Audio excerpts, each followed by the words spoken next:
runtii horta howlgalku sidii uu bilowday dawladuna runtii beelaha waa u sheegto way kala hadashay marka waxaan u arkaa horta horumar wanaagsan maxaa yeelay dilkii waa yaraaday iyo dhibaatadii shacabka lagu hayay muddadii la bilaabay hubka dhigista saadka warqabtaba hadda ramadaanul kariima la galay si wanaagsanaa loo afuray alxamdulillaah ayaan leenahay. dhinaca kale Master Salaad Cali Jeelle ayaa shaaca ka qaaday in dawladda cusub ee uu majara u hayo madaxweyne Farmaajo muddo kooban ay rajo weyn gelisay shacabka waxaana uu sheegay inay wax ka qabatay arrimaha la dagaalanka musuqmaasuqa amniga bixinta mushaaraadka shaqaalaha rayidka taasi oo uu sheegay in mustaqbal ifaya ay u muujisay guud ahaan shacabka Soomaaliyeed. runtii dawladdaanuna saddex arrimood oo hadda horumar la dhihi karo ayay gaartay oo bilow wanaagsan horta corruptionkii way la dirirtay oo dakhligii wuu soo kordhay waxay kale mataqaanaa dhaqaalihiina halkaas ayuu soo kordhay markii corruptionkii lala dirira dhaqaalihii baa soo kordhay waxaa kaloo ay gaartay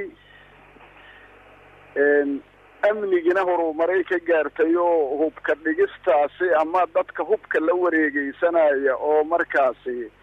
haddee aan meel ammaan uga shaqayhayn oo markaasi dhibaatada ilaan shabaabka iyo ninka aan hubka si sharciya ku wadan waa isu ekaanayaan maxaa yeelay lama kala yaqaano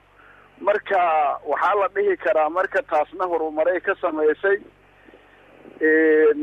arrimaha marka kaleetood